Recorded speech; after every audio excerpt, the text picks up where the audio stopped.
Pokemon Platinum is a very interesting game.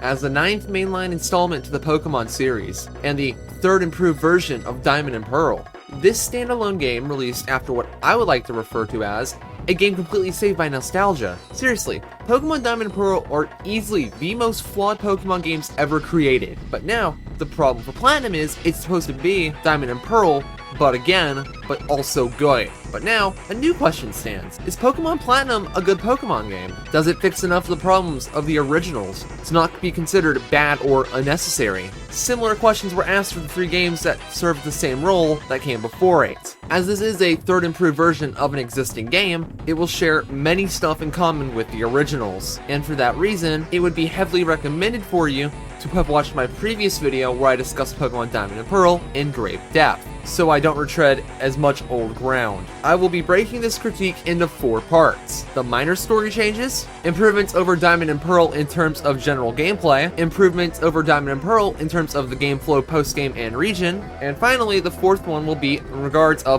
the things Platinum did wrong. The timestamps are on screen, but with this disclaimer out of the way, let's discuss why Pokemon Platinum is the only good Generation 4 game.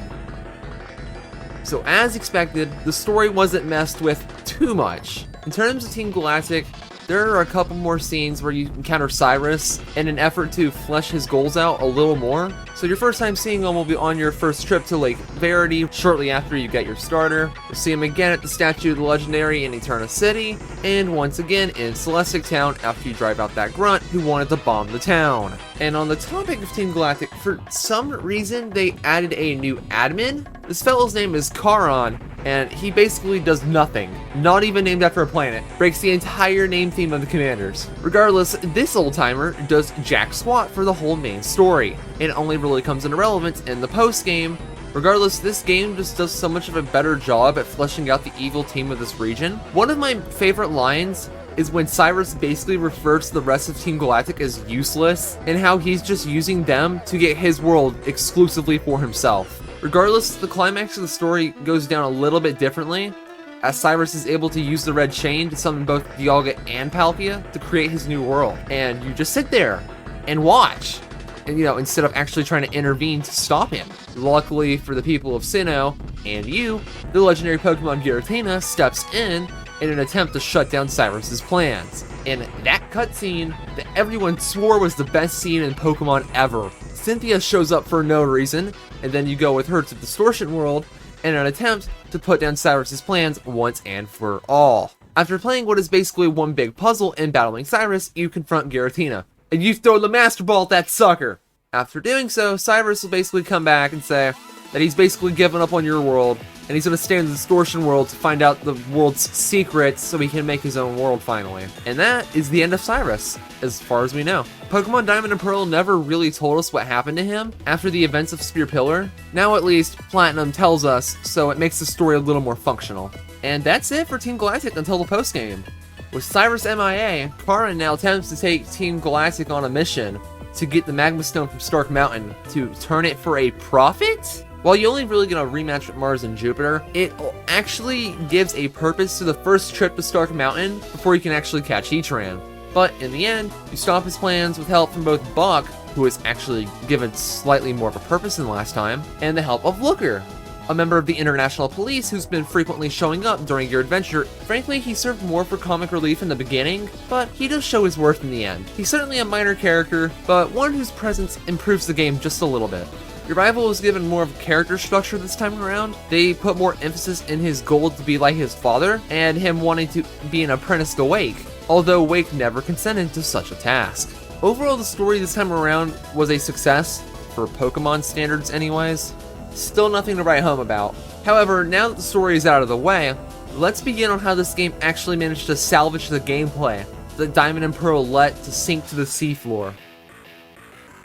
If there was any section in which we should begin the gameplay improvement highlights on, it is definitely the gym leaders. So, to begin, let's just take a look at Candace's team, since honestly, her team composition is built on a little more than just the typing alone. So, beginning with her Pokemon, they took the Snover and Medicham, and they threw that nonsense in the trash where it belongs, replacing them with a Piloswine and Frostlass. Which, this does two things. One, it makes her whole team all ice type, like it's supposed to be. And 2, it adds 2 Pokemon to her team that take advantage of her Abomasnow's ability with their own abilities, Piloswine and Frostlass being those 2 with their Snowcloak ability. And even more, considering the Frostlass has Blizzard. And of course they gave an overhaul to the movesets the 2 Pokemon kept from Diamond and Pearl, which gave them actual coverage options for their weaknesses and slightly increased the levels. Now, this is one team, but it goes to show how much more lethal the teams can be this time around, this being the best showcase in my opinion, since it allows such a terrible lacking defensive typing to function significantly better than it would have otherwise. All around, the important battles are harder in general, as most Pokemon have coverage options in the late game, which makes the game more rewarding to play, since the thing preventing you from proceeding in the game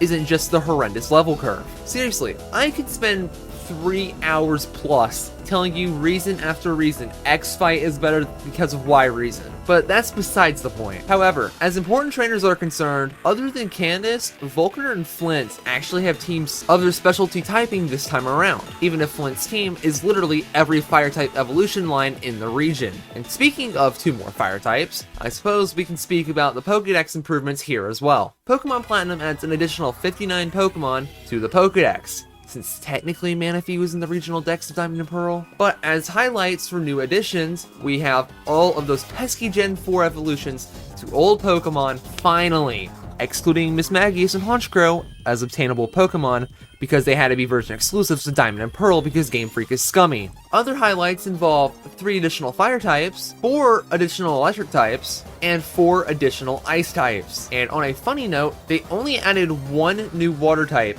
being Vaporeon. And that was only because they had to. It's like they were self-aware of how overboard they went with the water types in Diamond and Pearl. Now, I'm going to say this right now. This isn't a fixed Pokédex. It is an okay remedy to something that is still an issue because 210 Pokemon is still not enough. But it is a good start for Brilliant Diamond and Shining Pearl to build upon. In terms of more in-battle additions, this game actually brought us 7 new Pokemon forms. While Rotom is now obtainable during the main story, sadly, it can't use its 5 new forms without an event. Shaman also gains access to its Sky form now, but most importantly, Giratina, the mascot of the game, is capable of changing its form via a new item found in the post-game. Also available in the post-game is the new manner in which you can get Regirock, Regice, and Registeel. Obtaining the 3 of these in-game is tied to surprise and event. So guess what? You can't even get them. But uniquely enough, they actually changed the Regigigas and the Snowpoint Temple to be level 1.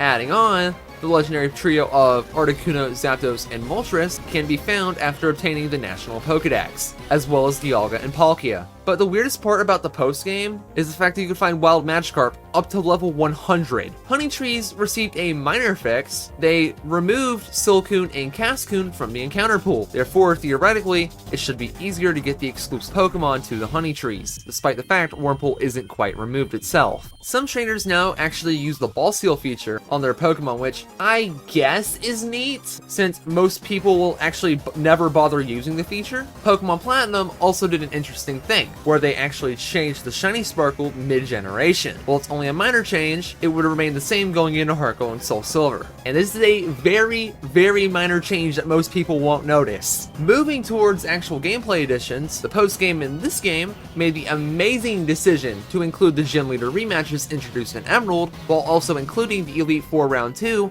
from Fire Red and Leaf Green. So basically, both of these rematches take place in a house in the survival area after you unlock it from the post-game Team Galactic stuff. But basically, you can come here and fight enhanced teams of the Elite Four, Gym Leaders, and the other trainers you may have teamed up with in various areas of the game, such as Cheryl in Eterna Forest or Riley from Iron Island. However, the catch to these rebattles are the fact that they'll rotate daily. Frankly, the feature in general is a really nice addition. Your rival rematches in this game have been improved as well. Instead of fighting him on weekends at the battle area, now he's at the survival area, again on the weekends, but as you do more battles, apparently against the Elite Four, according to sources that will remain anonymous, his team's level will scale up and be higher, capping with the team in the low 80s. They also added some trainers in the Pokemon Centers, which you can battle, and their levels will also scale as you proceed throughout the game, and these trainers will rotate out daily, which is always nice from a level grinding perspective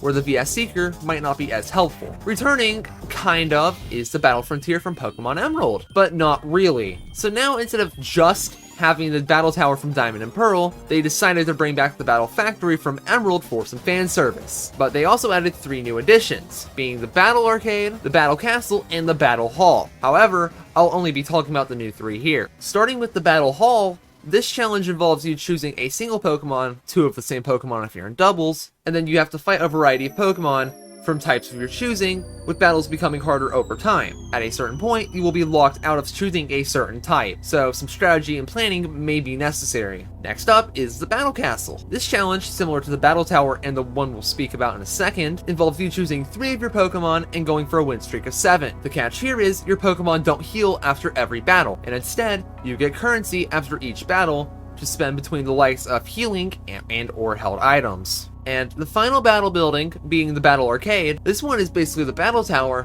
but before each battle, a wheel will spin. This wheel will cause varying effects in battle, like causing status to one team, increasing Pokemon's levels for one battle, inflicting weather, giving a berry, or starting at less HP. Frankly, the Battle Arcade's the easiest, but it can screw you over very quickly. Why? It's because you can stop the wheel, of course. Just learning the timing on it can ruin the opponent's team at all times. But of course, user error can apply here and hinder you. And finally, to cut off the battle-oriented changes is a minor change. I didn't even know about this one, but it's the fact that Hypnosis got nerfed from 70 accuracy to 60 accuracy. In terms of in-battle stuff, that seems to be all, for now. So let's finally discuss the improvements to the Sinnoh experience.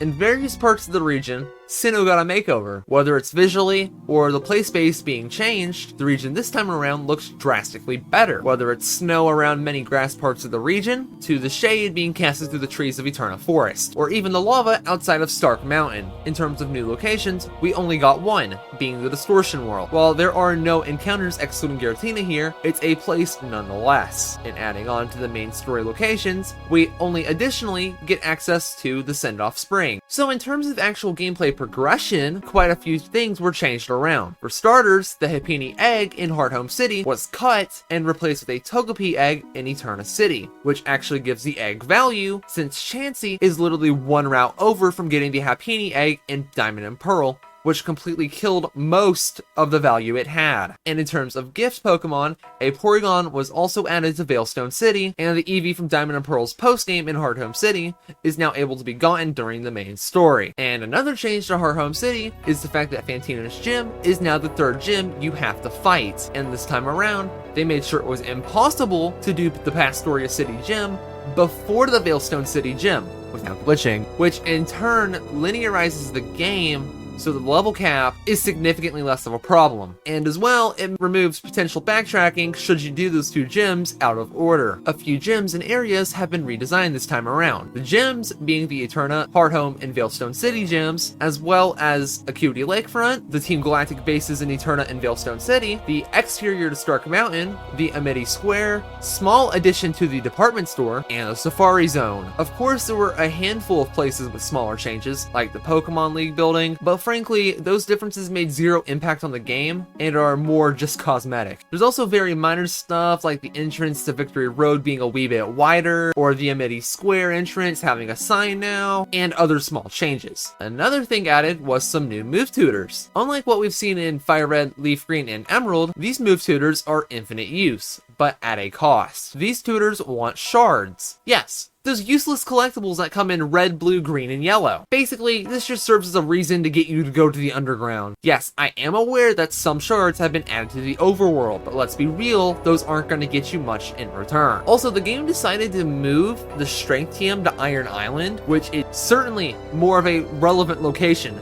than the Lost Tower ever was. Adding on to that, Looker will actually inform you that the random Pokeball on the ground of the Galactic Warehouse is actually Fly, making it less likely for the player to skip getting the HM. This game also introduced the Wi-Fi Club. Dude, it was the hypest thing ever. You went and you did mini games and look, man, you just had to be there. It was the craziest thing ever added in a Pokemon game. Another thing that some people consider to be one of the most epic things ever conceived is the Villa. that you get to own and customize. Yeah, this is nothing but an excuse to spend your money. And thank the Lord, they actually improved the surf speed this time around. Thank you. But rounding this out, I certainly skipped a few of the other changes and or improvements in the game, such as the Poketch's reverse button, or the new additions to the soundtrack. But to be honest, anything else really doesn't make that much of a difference. But don't worry, there's a few changes I may have skipped out on that I'm aware of, because of course, now we're getting to the part of the video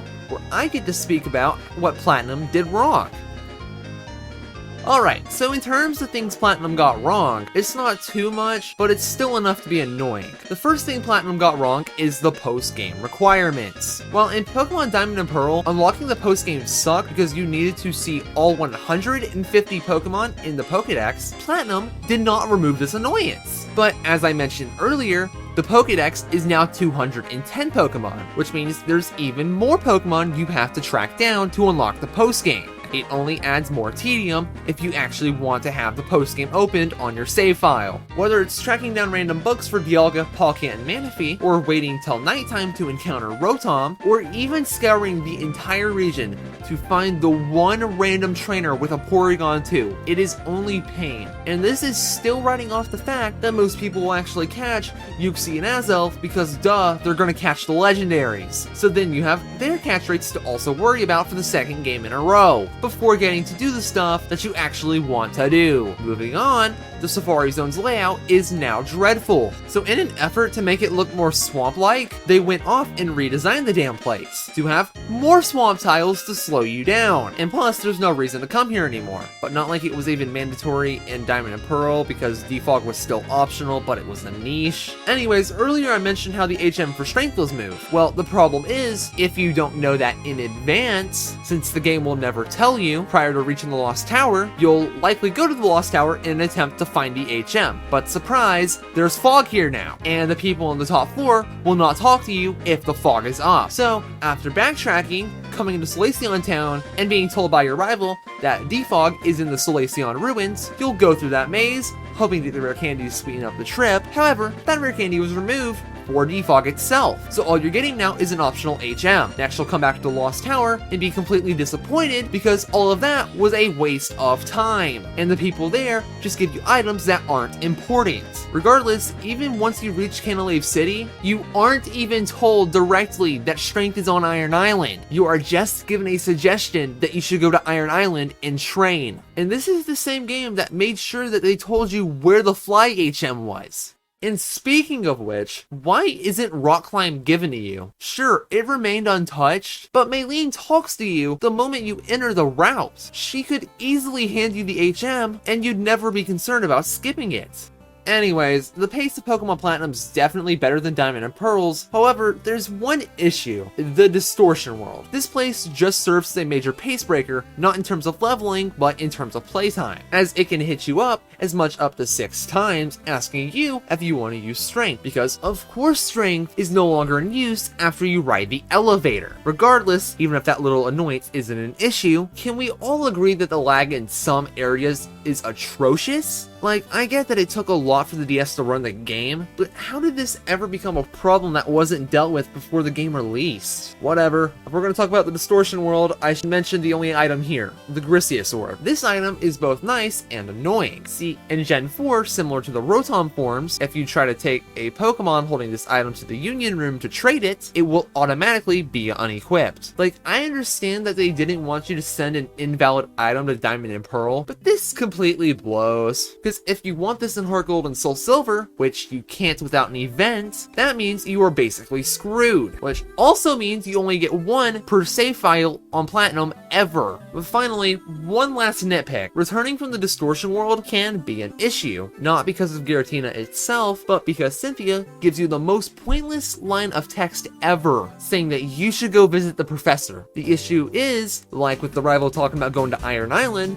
this is just a suggestion, right? No, because before you can actually progress through the game, you have to talk to the professor. This is problematic because while technically you're not soft locked, but it adds 2 needless trips of of backtracking, but it's just a pointless trip for pointless dialogue when you're already right near Sunyshore City, which is your next destination in the game. But other than those little things, it honestly goes to show how much Platinum managed to fix despite adding a few issues of its own. But it's about time we finish this.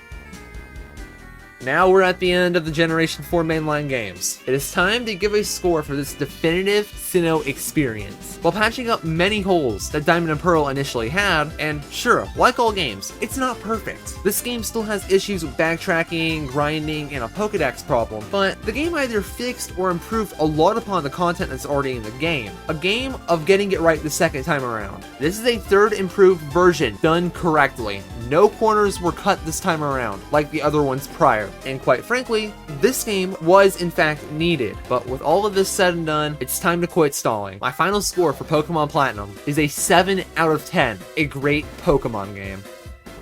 So, if you're sticking around, I need to confess something. I initially wanted to add a 5th section to this video, adding in more stuff I might have forgotten from the Diamond and Pearl video, as well as Heart Gold and Soul Silver, but then I realized with the future games, there will probably be more stuff to add, like this video here, so that's just an idea I'll be sitting on for a while, and it likely won't happen until I finish the Switch and DS era of games. The next full game we'll be discussing on the channel will be Pokemon Sword and Shield. Afterwards will be Brilliant Diamond and Shining Pearl. There's your roadmap for the series, and with that, here's your reminder to hit the subscribe button if you're not yet, hit the like button, but just like that, I bid you farewell.